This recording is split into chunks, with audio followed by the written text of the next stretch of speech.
ప్రభుత్వం కూటమి పాలన ఎట్లా అనిపిస్తుంది? బ్రహ్మాండంగా ఉంది. ఇప్పుడు చంద్రబాబు నాయుడు గారు కానీ, లోకేష్ బాబు కానీ, పవన్ కళ్యాణ్ గారు కానీ ఓ అద్భుతమైన ప్రణాళిక వేసుకుని బ్రహ్మాండంగా ఆంధ్రప్రదేశ్ని పరిపాలిస్తున్నారు. ఇప్పుడున్న పరిస్థితుల్లో ఆంధ్రప్రదేశ్కి అలాంటి ప్రణాళిక అవసరం. ముఖ్యమంత్రి మన చంద్రబాబు నాయుడు గారు అయినప్పటికీ ముగ్గురు ముఖ్యమంత్రులాగా వీళ్ళు అద్భుతంగా పనిచేస్తున్నారు. ప్రతి ఒక్కది కూడా ఆచితూసి అడిగేస్తూ ఆంధ్రప్రదేశ్ని అభివృద్ధి పదంలో ముందు నడిపిస్తున్నారు. ఖచ్చితంగా పవన్ కళ్యాణ్ గారు పల్లెల్ని బలోపేతం చేయడం కానీ, అలాగే ముందుగా తీసుకున్న స్టెప్ ఏంటంటే మన జనజీవన స్రవంతిలో మనకి అట్టడుగు ఉన్నటువంటి వర్గాలు ఇప్పుడు ఉన్నటువంటి గిరిపుత్రులు వాస్తవంగా వాళ్ళకి ఏ సౌకర్యాలు లేక రవాణా సౌకర్యం కానీ, మంచినీటి సౌకర్యం కానీ, విద్య కానీ, అలాగే ఆరోగ్యం కానీ సంబంధించినటువంటి హాస్పిటల్స్ కానీ లేక దుర్భర జీవితాన్ని అనుభవిస్తున్నటువంటి వాళ్ళు ఎవరైనా ఉన్నారంటే గిరిపుత్రులు.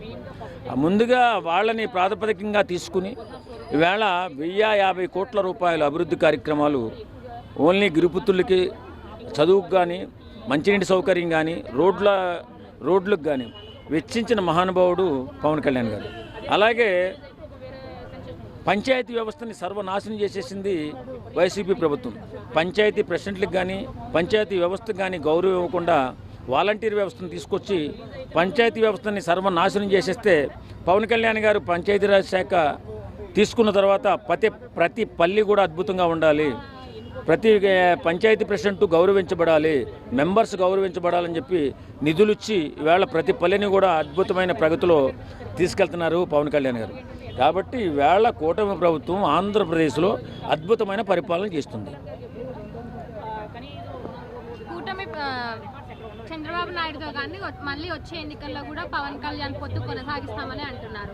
దానిపైన మీరేమంటారు? రాజకీయాలు ఎప్పుడు ఎలా మారుతాయన్నది మనం చెప్పలేమమ్మా, కానీ వాళ్ళు కలిసి ఉంటే బాగుంటుంది. ఎందుకంటే మూడు విధాలుగా రాష్ట్రాన్ని అభివృద్ధి చేయాలని, ఎడ్యుకేషన్ విషయంలో కానీ, ఆరోగ్యం విషయంలో కానీ, అలాగే అభివృద్ధి విషయంలో కానీ 3 విధాలుగా ముగ్గురు కూడా పద్మవ్యూహం పన్నినట్టు పని ఆంధ్రప్రదేశ్ని అద్భుతంగా అభివృద్ధి చేస్తున్నారు.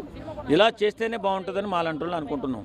నిజం అది. ఎందుకో ఎవరు ఏమన్నా, ఎవరు కాదన్నా, ఎవరు అవునన్నా, నిజంగా ఈ ముగ్గురు సారథులు లోకేష్ బాబు, పవన్ కళ్యాణ్ గారు, చంద్రబాబు నాయుడు గారు, వారికి తోడు వారి మంత్రివర్గం కానీ, ఎమ్మెల్యేలు కానీ చాలా పటిష్టంగా, చాలా ప్రగతి పదంలో ఆంధ్రప్రదేశ్ని తీసుకెళ్తున్నారనడానికి నిదర్శనంగా వాళ్ళ